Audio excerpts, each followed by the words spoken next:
Hello and welcome back to Rage Gaming and more Shadow of the Erdtree. Today we're back for some more interesting, weird, useful topics you might not have known about all about this DLC. This time we have some follow-ups actually from earlier episodes. So as always, thank you to everyone who gets involved in the comments. And with that said, let's just begin. And we stand here in this specific spot for an important reason. We're continuing that topic of how does the Lands of Shadow connect to the lands between. There is this pretty big theory that this massive chunk of land that's simply missing may have been where this region originally connected somehow. The idea that this region was once just part of the lands between. And obviously this space, while not one for one, definitely has some similarities. Like the way that the cliff edge here is shaped very much feels like something has been, like a landmass has been pulled away or separated. Whether it's physically moved or just been warped into a different reality, that's maybe what I subscribe to. And of course we have the divine towers that form a kind of hexagon shape around this center cloud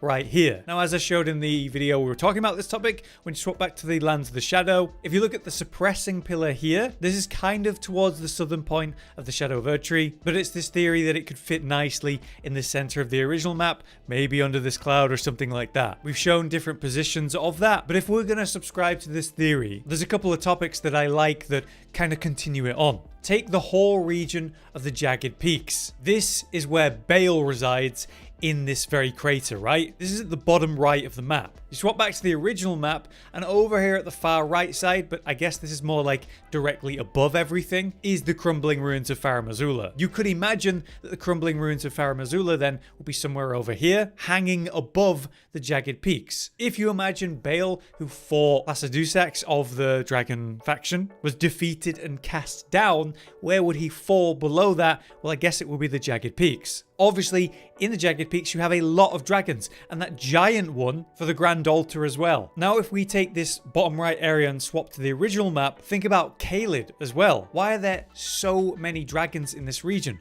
For example, we've got the sleeping giant of Greyyol and all her brood there, and the dragon on the bridge over here. And then obviously we have the Bestial Sanctum, which has a platform that goes down and down and down with similar designs and architecture to Farum Azula. So there's some cool theories there, but there's another one that I think is also really interesting, and it's specifically this bridge here, the Divine Bridge. That name is obviously very important. You can accidentally teleport here to this kind of unfinished bridge where there's that lift that goes into the city, but if you go the opposite direction away from the bridge where we have this annoying golem. Okay, so with the golem defeated, we can actually talk about this. Now, the golem itself is an interesting connection, but the bridge itself, it leads to nothing. The Divine Bridge. It's a very suspicious thing, just going off into oblivion. And if we actually zoom out and look at where that bridge is, you see how it would kind of just continuously go straight this direction. Now, where does this lead? All the way in this straight direction over to some green area, but there's nothing really going on over here. So let's swap back to the Shadow Realm, and that's the location that I was standing, a grand stairway in the ancient ruins of Rao. And where was this bridge leading? Maybe to Inner Elim. The Divine Bridge would lead to the Divine City, if that's what we're calling it. And actually, if we stop and look at the bridge that's kind of very obviously destroyed,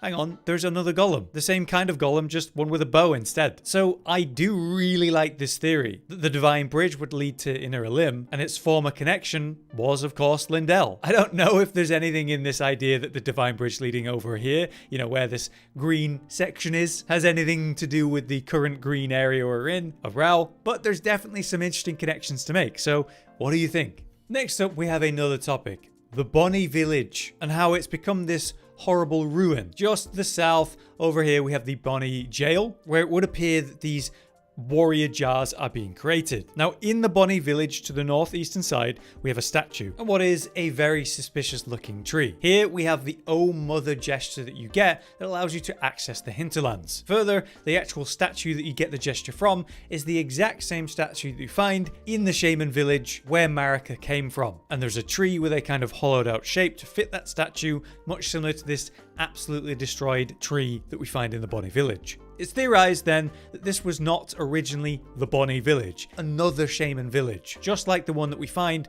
up here in the hinterlands. This topic was discussed quite a lot in the comments, but there was one by Aaron Cash that stood out to me. Just over here at the Whipping Hut is an important whip item. That is the absolutely lovely Tooth Whip. Whip bestrewn with rotten, misshapen teeth. Filthy and seething with disease, the teeth are embedded in the whip and dose the victim with a deadly poison upon each strike. As the wounds ripen, they grow inflamed and ooze pus, and the flesh of shamans was said to meld harmoniously with others. It's a common or popular theory that the shamans and their unique flesh was something that they could meld and create things with. The Horn Scent, the previous faction in charge, or the Crucible, whatever you want to call them, they did this to their victims, their prisoners in the Bonny jail, to create the warrior jars that we see today. What was the purpose of this is my question. To destroy an entire village and subjugate an entire type of people for this purpose, to create these warrior jars, creating an incredibly important and devastating enemy in the form of Marika, and then ultimately the Golden Order as well. So this village was razed to the ground for that purpose. And interestingly as well, the Tooth Whip, there's this theory that Marika, in that cinematic of the story for the DLC, when she's reaching into whatever she's reaching into there, you can see a single kind of tooth mark on her arm, as if she has taken at least one hit of a Tooth Whip. So I would surmise from that Marika's taken at least one hit from the Tooth Whip, but not many, maybe even just one made contact, maybe in a kind of uprising moment, but she's got some experience with those whips at very least. Further, Arinkash directs us to the minor Erdtree incantation. Marika bade the village of her home in gold, knowing full well that there was no one to heal. She came back to plant this Erdtree, maybe in the too late hope that she could heal her village. So I guess my big question is, why is it that the Horn Scent wanted to turn people into the warrior jars? What was the purpose to this? Let me know what you think about the whole topic though. Next, we return to the Hinterlands village, the Shaman Village, for really a cool interaction with this specific item, but also a bunch. This is the Erdtree Great Shield, the living rampart of the Erdtree. And as you can see in its design, we have the roots of the Erdtree kind of enveloping it. I saw this post, or a bunch of posts, by someone on Twitter called Zuka, or sign_beacon, showing a bunch of items that have a unique interaction or reaction, I guess, with the Shaman Village when you go to that minor Erdtree that's planted there by Marika. So you're looking at the shield now, and it's perfectly normal, nothing special about it other than the item itself. And as we approach the Erdtree, you can see how the roots suddenly change. They've gained a coloring, that golden texture, and it makes the shield just look a lot cooler. Is this an intentional effect between the tree and this specific shield? Just a little nod? Well, that'd be cool, really cool, but I'm actually not convinced that it is, because it seems to work with a bunch of different items as shown by Zuka. It appears to be some kind of golden glow effect that kind of interacts with different items that you can equip. As I walk in, of course, it begins to glow a little bit more aggressively. You can see it really there, but if you're not sure, let me walk out of the range and you'll see how it loses that glow that's almost like it's inside of that weapon. Pretty cool. But even then you could think, oh, Euphoria might have something to do with this. Maybe it's intentional. But it's just the case that different items have weird interactions with it. Like, it's not the thorns or whatever that is on the shield, but the wood itself that actually lights up in this case. Check out Loretta's shield, the silver mirror shield, and that pattern that glows around it. As I step out of range, you can see how it's going to lose that a little bit more of an enhancement of the roots that go around the outside of the shield. Honestly, I think this looks better than the original. I wish we could keep the effect on all these items. But having a look through Zuka's testing and my own, it would seem that specific stuff like wood, cloth, even bones will glow, but many cases of metal just won't. So sadly, as cool as it is, this glow effect of the roots and other items doesn't seem intended or law related, though I would really like it if it was. For the next topic, we return to the Temple of Igle, which is essentially the all-devouring serpent that was worshipped and feared in this volcanic region of the original game. As you'll know, in the Volcano Manor, Rykard took form with Igle, letting Igle consume him as we saw in one of the original story cinematics, and then becoming one with him, overpowering it and sharing the body. What we're looking at here in the actual church or temple of Igle is a lot of reverence to it, as if it's a holy creature or symbol. And behind me isn't just a statue, it's like an old shed skin of that giant all-devouring serpent. Maybe when it was younger and smaller, but that is indeed the former flesh of Igle, it would seem, spread out kind of horribly to create this holy altar of worship. So as I've shown before, returning to the Bonny Village, returning to the Oh Mother statue, and then just heading slightly to your west, uphill, just over here, very suspiciously, is this shed snake skin. Comparing them, as I was directed to in the comments, it's literally the exact same head. The only difference here, I think, is the size of it. Comparing the original Eagle shed skin to this one is just not a coincidence. Either it's literally the same snake and it used to live here, as we talked about in the earlier episode. Maybe this landmass was once one. Maybe once Eagle resided in this region and then just made his way northwest, eventually in the volcanic region. Maybe this is just where he was very young. Somewhere in the Lands of Shadow region, he was born. I'm not sure if it has any relevance to the shamans specifically, which is an interesting thought. Or maybe it actually has something to do with the horn scent and the crucible. But good spot, it's essentially the same head model as the one in the Eagle temple. Okay, for our next one, we have one that I thought about, but I wasn't sure if I should include in the series, just because it's kind of like a PSA more than anything. But as it came up in a pretty high voted comment in one of the recent videos, why not? And it came from It's Hercules, talking about the fact that the final boss